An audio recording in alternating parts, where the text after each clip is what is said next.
Hello everyone, welcome back to the my YouTube channel. दोस्तों, कल के वीडियो में हमने टेंस के बारे में बेसिक कॉन्सेप्ट क्लियर किए। हमने ये देखा कि जो टेंस होता है टाइम एंड वर्क का कॉम्बिनेशन होता है। इसके 3 टाइप्स होते हैं, प्रेजेंट, पास्ट और फ्यूचर। इन तीनों टेंसेस की चार सब categories indefinite, continuous, perfect and perfect continuous होती हैं। इनको किस सिचुएशन में और कैसे अप्लाई करते हैं, कल के वीडियो में हमने सब कुछ कवर किया। टेंस को टेंशन मानकर बहुत से स्टूडेंट्स अक्सर पूछते रहते हैं कि पहले कौन सा टेंस पढ़े, तो इसका सिंपल सा जवाब है प्रेजेंट टेंस। अब वो पूछते हैं ऐसा क्यों? क्योंकि इसी से हम इंग्लिश बोलना स्टार्ट करते हैं। देखिए, जो मैं अभी आपसे बोल रही हूँ, आप सुन रहे हैं।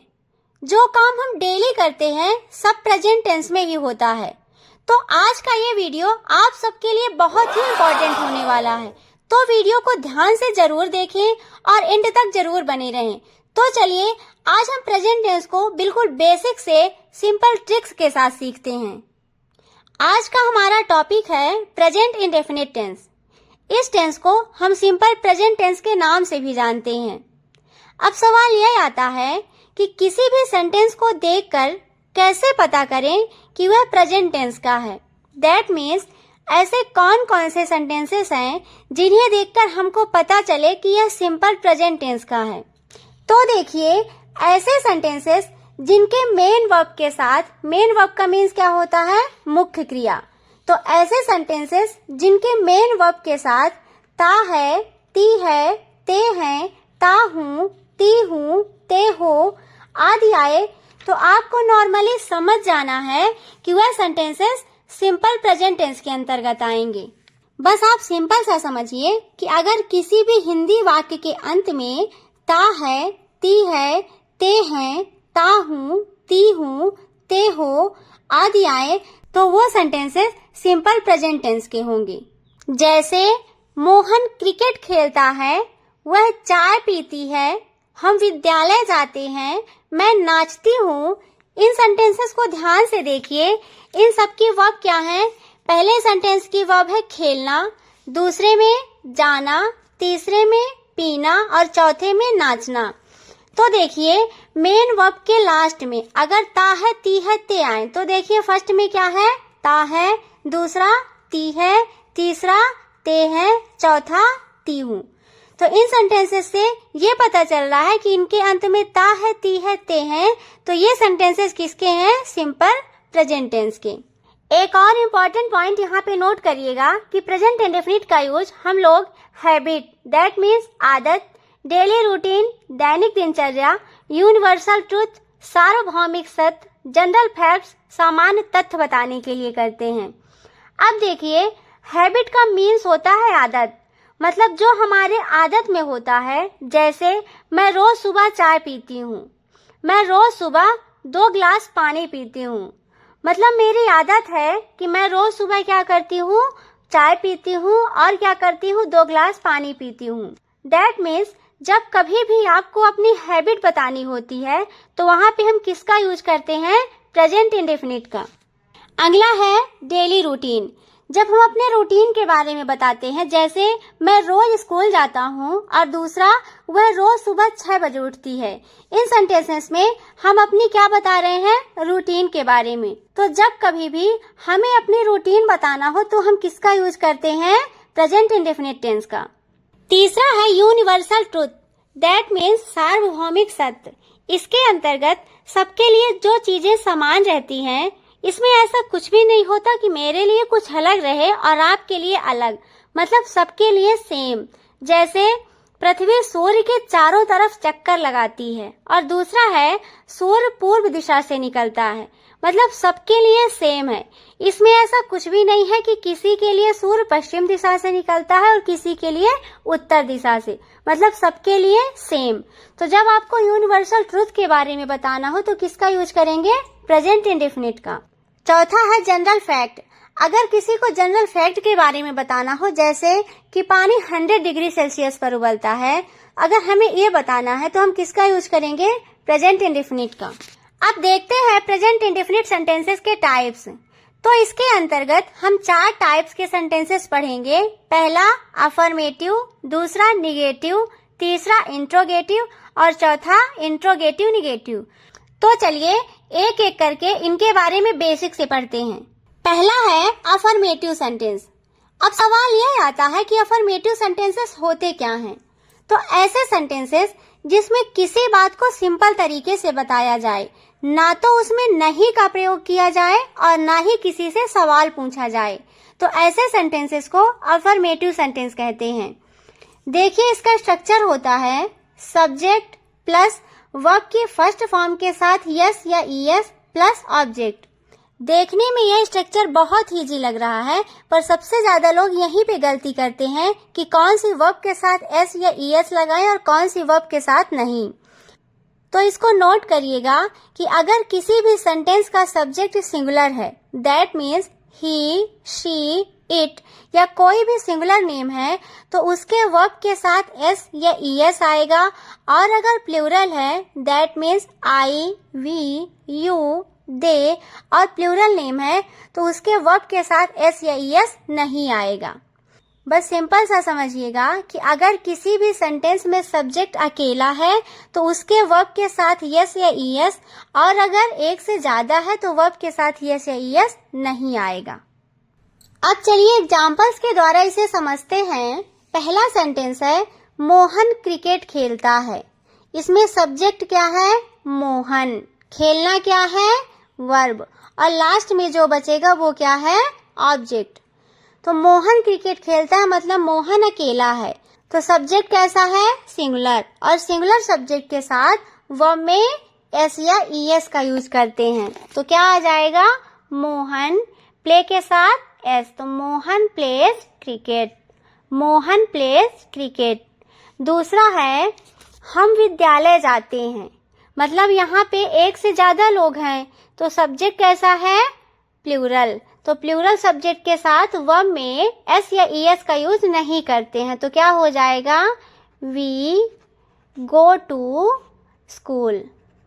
We go to school. Okay. अगला है वह खाना खाती है। फीमेल की बात हो रही है तो क्या आएगा? शी। यहाँ पे वर्ब क्या है? ईट, तो ईट के साथ एस।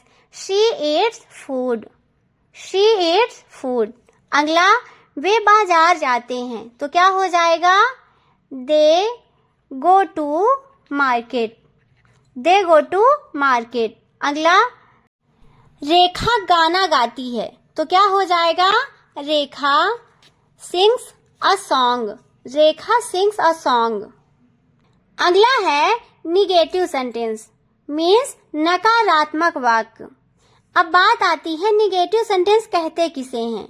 तो ऐसे सेंटेंसेस जिसमें किसी काम के ना होने का सेंस आए, मतलब ऐसे वाक्य जिनमें नहीं का प्रयोग होता है, उन्हें क्या कहते हैं? Negative sentence. अब देखते हैं इसका स्ट्रक्चर। इसका स्ट्रक्चर होता है सब्जेक्ट प्लस डू या does plus not plus verb की फर्स्ट फॉर्म प्लस ऑब्जेक्ट। क्या होता है? सब्जेक्ट, उसके बाद डू या डज प्लस नॉट, उसके बाद वर्ब की फर्स्ट फॉर्म और लास्ट में ऑब्जेक्ट। अब बात आती है कि डू या डज का यूज कहाँ करते हैं। तो देखिए singular subject that means he, she, it, singular name के साथ किसका यूज करते हैं? डज का। और plural subject that means I, we, you, they, और प्लूरल नेम के साथ किसका यूज करते हैं? डू का। ओके। पहला सेंटेंस है मोहन क्रिकेट नहीं खेलता है। मोहन क्रिकेट नहीं खेलता है, तो इसका सब्जेक्ट क्या है? मोहन। सिंगुलर सब्जेक्ट है, तो सिंगुलर सब्जेक्ट के साथ क्या आएगा? डज। तो क्या हो जाएगा? Mohan does not play cricket. Mohan does not play cricket. दूसरा हम विद्यालय नहीं जाते हैं, तो इसका क्या हो जाएगा? वी, और वी के साथ क्या आएगा? डू। तो क्या हो जाएगा? We do not go to school. We do not go to school. Radha बाजार नहीं जाती है, तो इसका क्या होगा? राधा। राधा के साथ क्या आएगा? डज। तो राधा डज नॉट, जाना मतलब गो, वर्ब की फर्स्ट फॉर्म गो, तो Radha does not go to market. Radha does not go to market. वे स्कूल नहीं जाते हैं, सब्जेक्ट कैसा है? प्लूरल। तो प्लूरल सब्जेक्ट के साथ क्या आएगा? डू। तो क्या हो जाएगा? They do not go to school. They do not go to school.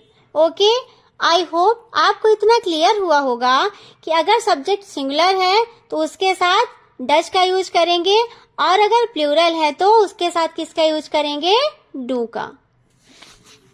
अब तीसरा है इंट्रोगेटिव सेंटेंस, प्रश्नवाचक वाक्य। अब सवाल यह आता है कि इंट्रोगेटिव सेंटेंस कहते किसे हैं? तो ऐसे सेंटेंसेस जिनमें किसी से क्वेश्चन किया जाता है और उसका आंसर अगर हम यस या नो में दे सकते हैं तो उसे क्या कहते हैं? Interrogative sentence. इसका स्ट्रक्चर होता है डू या does plus subject plus verb की फर्स्ट फॉर्म प्लस ऑब्जेक्ट और लास्ट में क्वेश्चन टैग। क्या होता है? डू या does plus subject plus verb की फर्स्ट फॉर्म प्लस ऑब्जेक्ट और लास्ट में क्वेश्चन टैग। अब चलिए इसके एग्जांपल्स देखते हैं। क्या मोहन क्रिकेट खेलता है? क्या मोहन क्रिकेट खेलता है? तो क्या हो जाएगा? Does Mohan play cricket? Does Mohan play cricket? क्या तुम पढ़ते हो? तो यहाँ पे क्या आएगा? Do you read? Do you read? क्या राधा स्कूल जाती है? तो राधा के साथ क्या आएगा? डज। तो क्या होगा? Does Radha go to school? Does Radha go to school? क्या वे बाजार जाते हैं? तो यहाँ पे सब्जेक्ट कैसा है? प्लूरल। तो क्या आ जाएगा? Do they go to market? Do they go to market? अब लास्ट है इंट्रोगेटिव नेगेटिव सेंटेंस, नकारात्मक प्रश्नवाचक वाक्य। देखिए इसका स्ट्रक्चर होता है डू या does plus subject plus not plus verb की फर्स्ट फॉर्म प्लस ऑब्जेक्ट। सबसे पहले डू या डज, उसके बाद सब्जेक्ट, उसके बाद नॉट, उसके बाद वर्ब की फर्स्ट फॉर्म प्लस ऑब्जेक्ट और लास्ट में क्वेश्चन टैग। क्या मोहन क्रिकेट नहीं खेलता है? क्या मोहन क्रिकेट नहीं खेलता है? तो यहाँ पे देखिए मोहन के साथ क्या आएगा? डज। तो यहाँ पे क्या हो जाएगा? Does Mohan not play cricket? Does Mohan not play cricket? अगला है क्या सचिन फुटबॉल नहीं खेलता है? Does Sachin not play football? Does Sachin not play football? क्या वे बाजार नहीं जाते हैं? Do they not go to market? Do they not go to market? क्या राधा गाना नहीं गाती है? Does Radha not sing a song? Does Radha not sing a song? Rohan cricket खेलता है, राधा गाना गाती है। इसका अफर्मेटिव, निगेटिव, इंट्रोगेटिव और इंट्रोगेटिव बनाकर आप कमेंट करें। आई होप आज का वीडियो आप सबके लिए बहुत ही यूजफुल रहा होगा। अब हम नेक्स्ट वीडियो में मिलते हैं प्रेजेंट कॉन्टिन्यूअस के साथ। Thanks for watching. Please like, share and subscribe. Thank you.